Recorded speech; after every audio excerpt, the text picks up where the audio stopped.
UMsimango ukhulume ngendlela aswele ngayo isikhathi somdlalo kule season ngaphansi kwabaphathi abasha beKaizer Chiefs.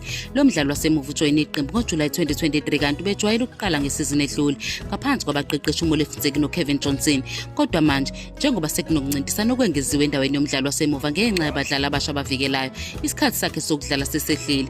uAnaso Mikweli noRashwin Dodli ibona abangabadlali basemuva abahamba phambili ngaphansi komqeqeshi uNasruddin Nabi. Ngakho uMsimango uthola amathuba amancane okudlala.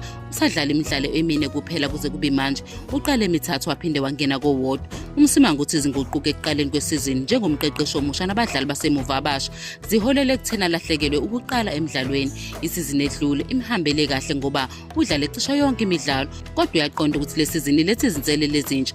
Uyazi ukuthi kufanele alinde ithuba lakhe futhi uma lifika uhlele ukulisebenzisa ngokugcwele. Njengamanje uMsimango ugxile kwesekeni ozakwabo akhombisa inhlonipho nokuhlala esezingeni eliphezulu.